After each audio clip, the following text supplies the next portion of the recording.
everybody, the Great Dino Ranger here again, back with another review. Yes, it has been quite a while since I did my last video here on the channel. Just been pretty busy lately, and then, on top of that, I just haven't really been able to find anything in the stores. But today we're going to be taking a look at the Jurassic World Hammond Collection Dimetrodon. So, a brand new Dimetrodon figure, but also a brand new Hammond Collection figure of 2024.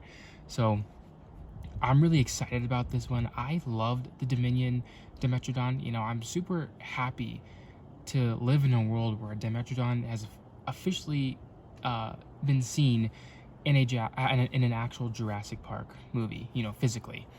But I'm super happy, that species is finally, being recognized in the franchise. I don't know why I keep messing up on my words.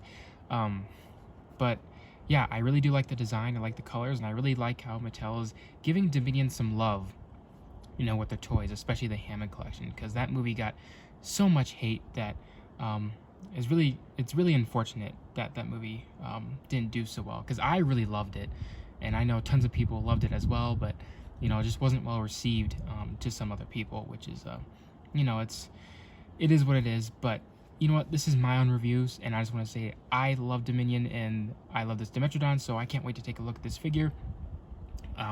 But enough that, let's take a look at the packaging here. As you can see, it's your standard Hammond collection packaging for the smaller figures. Obviously this is the new 2024 packaging because it has the picture of the figure on the front instead of the logo, or I think that's what it was. It says the Hammond collection up there, the word Dimetrodon. You can even see, if I bring it in close, a good look of the figure on the inside, which looks pretty darn nice. I can't wait to get a closer look at it. The render here looks really nice as well. Here on the side, we got Hammond collection, and we got the awesome look of the Dimetrodon. I really like the background. It's like a dark, it's like a forest at nighttime. It could be the Biocid Valley at nighttime. You can see like fire sparks. Oops, there you go. Fire sparks right there, which could be from the locust.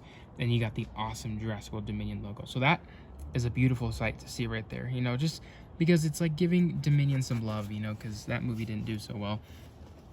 Here on the back, we got the awesome Dominion logo, Hammond collection. And then here on the back, we got a couple of renders of the figure itself, which looks really nice. I know there are some things that people are kind of nitpicky about this figure, and I can kind of see where they're coming from with that. But we'll get into that when we get to the review. And here at the bottom shows you the other figures you can get. We got Owen, which I do have. I just didn't really review, but I do have him. We got Blue, which I'm on the look out for, and the Carnotaurus, which I do have. And then a bunch of other legal information. And here on this side it says the Hammond collection, and then a cool little bio description in the back that just says Dimetrodon. When Dr. Ellie Sattler, Dr. Alan Grant, and Maisie Lockwood make their way through the Bios and Amber mines, they encounter a pack of dangerous Dimetrodons. Fortunately, they are able to avert disaster with some help from Dr. Ian Malcolm and Ramsey Cole. So that is really cool. Nice little description of that one scene in the movie, which was the only time that Dimetrodons were really seen, and it was at night, so we didn't get a good look at them, but they did look very menacing and really cool. And I'm hoping to see these guys again in a future Jurassic movie, so that's really cool. But yeah, that's basically it for that. Let's go ahead and take a closer look at it. Alrighty, and here we have the Hammond Collection Dimetrodon out of the box.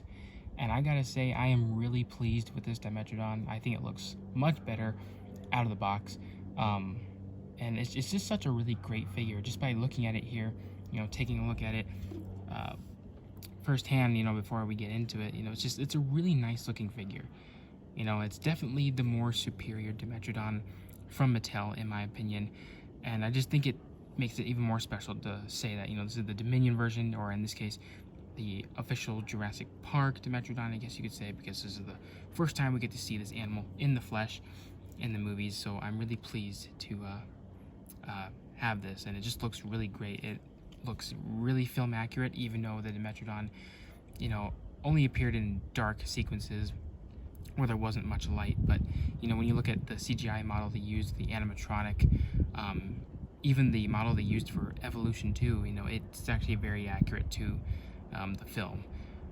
one way you can tell that it's accurate, other than the proportions and the colors, but it's the sail. The sail, what I noticed on this Dimetrodon, anyways, most most reconstructions you see like on the internet, whether it be like paleo art or I guess other toys, or just in media, whatever, the sail kind of like starts from here and just goes straight up, and then kind of goes straight up here. So it's like kind of more straight and in the middle. This one has like a curve over here, and it's kind of like leaning back a little bit rather than sticking up. I'm not sure if that makes sense, but that's like a signature characteristic I noticed on the Jurassic Dominion Dimetrodon. But anyways, let's get a closer look at it. Here we have the head, which is really nice, really accurate to the Jurassic Dominion Dimetrodon. It's not, I guess I would say it's not 100% accurate, because the skull definitely was a little bit more elongated, at least when you look at the animatronic they used. But it pretty much captures the shape very well, in my opinion. You got the nice little scoots up at the top of the head right here. Nice detail of pebbled scales all throughout, inside the mouth. You got the teeth, which I know aren't pointed, but they're smaller figures. It's hard to get that kind of detail in these mass-produced figures. Inside the mouth is pretty standard, pretty normal for all these figures, and same with the gum flaps. They're pretty normal there as well. But yeah, really just a nice looking face. You can see the glass eye, which is apparently put into these smaller figures now. I believe this one and Blue are the first dinosaurs of this scale to have it. And you can kind of see it on this one. You can probably see it better on this side. So see, there you go. So really nice looking eye. It definitely pops. I know a lot of people aren't too happy with this eye choice for these smaller figures, because they don't work as well as the larger figures. But I mean, if you shine it at the right amount of light, it works perfectly. So right here, it just works really nice. And then when you're not seeing it, it's really cool to have just a dark eye. It kind of gives it a little bit more life to it too, when you're just having a dark eye. And especially when it's not painted, just to have it dark when it's not actually a painted black, kind of adds a lot more realism to it. So I really do like that a lot. A little bit here on the neck, you got nice sculpt work, on the scales and on the wrinkles in the skin. And the entire body is made out of these larger scoots, kind of like crocodilian-like, I guess you could say. But these scoots are a signature trademark of the Jurassic World Dominion Dimetrodon. It looks really nice, really cool, fun design. Really nice, texture in the skin wrinkles and the muscle definition poking out here and there. So really nice. Here at the limbs, you get nice painted claws, toe claws and hand claws, all painted, which is a plus. Really nice sculpted forelimbs and hind limbs. Nice amount of muscle definition and pebble scale work, which is really nice. Nice more wrinkles or stretch marks on the skin, on the underside, which is really nice. One thing I do want to notice, or I want to point out, is I like how they add these little, hopefully you can see it, it's kind of hard to capture it, but you got like these little ridges on the side of or on the back of this limb right here, and you got some more on the front part of the limb. That is actually really accurate to the Dimetrodon and Dominion. If you look at the renders, it has like these little ridges on the limb, so that's really accurate. So I really like how Mattel paid attention to that kind of detail. The feet are looking nice as well. Nice amount of detail.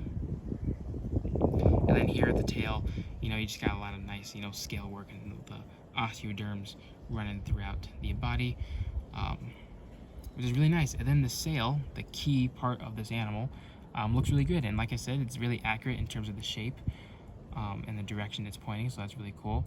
But it's really nice, a lot of nice texturing on it. So a huge plus there. I'm just really in love with this Dimetrodon figure. I definitely do plan on getting a second one in the near future, just because I think it'd be really cool to have two of these, to pose them in a picture together. So that'd be really cool. And I really like how the sail is made out of this softer, rubbery material.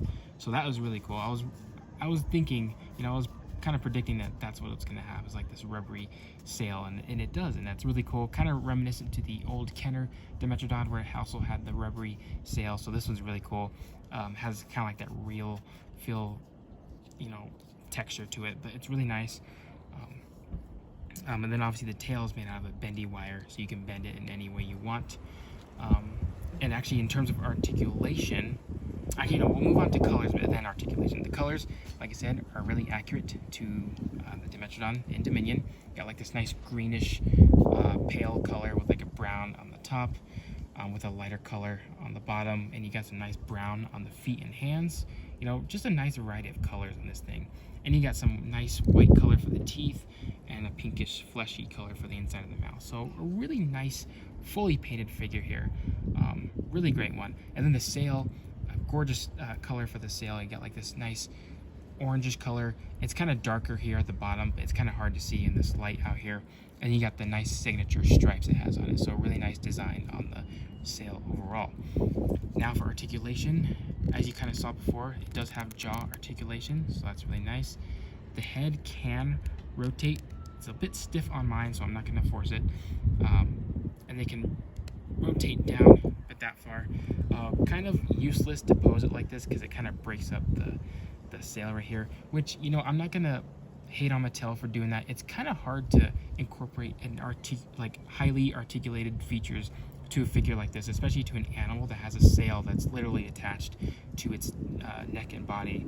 I don't think there really is a way to kind of make it stretch out when it's moving, so I'm not going to hate Mattel for that. They did their best. The figure is perfect regardless. So, but yeah, you got that movement there, and here at the hind limbs, they can move in and out, or pivot in and out, and they can rotate 360. And here you get the elbow joint, which can move forwards and backwards, and also rotate. Surprisingly, there isn't any wrist articulation, so that's interesting. Here at the hind legs, though, the hind legs can pivot in and out, and they can move forwards and backwards, or just rotate all the way around. And here at the knee, they can bend forward and backward, and also they can also swivel. And then the ankles here can move, which is interesting because the front ones can't. These ones can move forward and backwards, but also rotate as well. So nice range of articulation. And the tail here can swivel here and can also come out very easily. But yeah, I prefer that rather than just having it not be broken. But it can do that, and it can move up and down, and obviously it's a bendy wire, so you can bend it in any direction you want. But yeah, that's basically it for articulation. The only nitpick I would have to say on this Dimetrodon is, well, yeah, I kind of wish maybe the wrist had articulation, but I also kind of wish this animal was in that famous sprawling position, like what you see in modern crocodiles or Komodo dragons. Instead of their feet being straight underneath them, they're kind of sprayed out to the side, like modern reptiles, because that's a signature look for the Jurassic Park Dimetrodon, and it's kind of unfortunate you can't really do that with these limbs. You can't make them, so you can make it come out like that, but there's no way you can move this or anything like that. So, you know, it is what it is, but that's not going to take away from how cool this figure is. So we'll go ahead and take a look at comparisons. Here we got a human figure. Here we got Owen, which I did not do a review on him, like I said before, but you know, here it is for a human comparison. And one thing I will say is that this Dimetrodon is actually pretty small, and that's not a bad thing. You know, that just kind of makes it a bit more accurate to scale with humans, because sometimes you get smaller species that are ultimately way too big. For example, you know, the Lystrosaurus was like way too big for this figure. I mean, it's still a great one, but not accurate to scale. Or you got things like, you know, I guess species that are meant to be smaller that are just a little bit too big instead of actually small in real life. This Dimetrodon, I think, is fairly accurate to the Dominion Dimetrodon in terms of the scale, especially when you look at how it's compared with the animatronic. So I think this pairs really nicely. And then lastly, we're going to compare the Hammond Collection Dimetrodon with the first Dimetrodon, or the first Dominion Dimetrodon from Mattel that was released back in 2022. And as you can see, they're really different. There is a huge amount of difference here.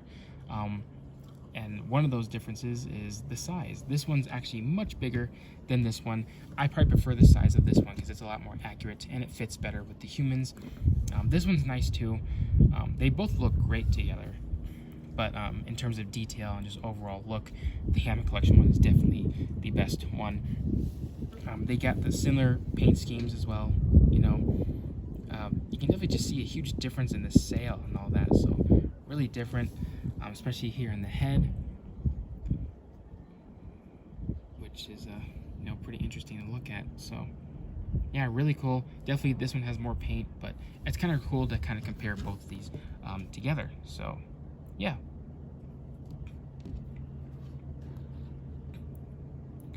Alright everyone, so that's about to wrap it up for this review. For my final thoughts, I love this figure. Easily a 10 out of 10. I really love the Hammond collection altogether. It's not going to make me hate the main line. I still love those too, especially that main line, you know, gives us species that aren't even in the movies, so it's kind of worth getting those anyway. But yeah, I really do love this Hammond collection Dimetrodon. The sculpt is great, the colors are great, you know, just the overall design, the most accurate Dimetrodon we have in the collection. It looks really cool when you display it with other things. You know, that's why I want to get a second one, you know, just because they're just really cool. So I'm really happy with this one. I highly recommend picking this one up. But yeah, just an overall great figure. So I hope you guys enjoyed this review. Like, comment, subscribe, all that good stuff, and I'll see you guys again for the next review.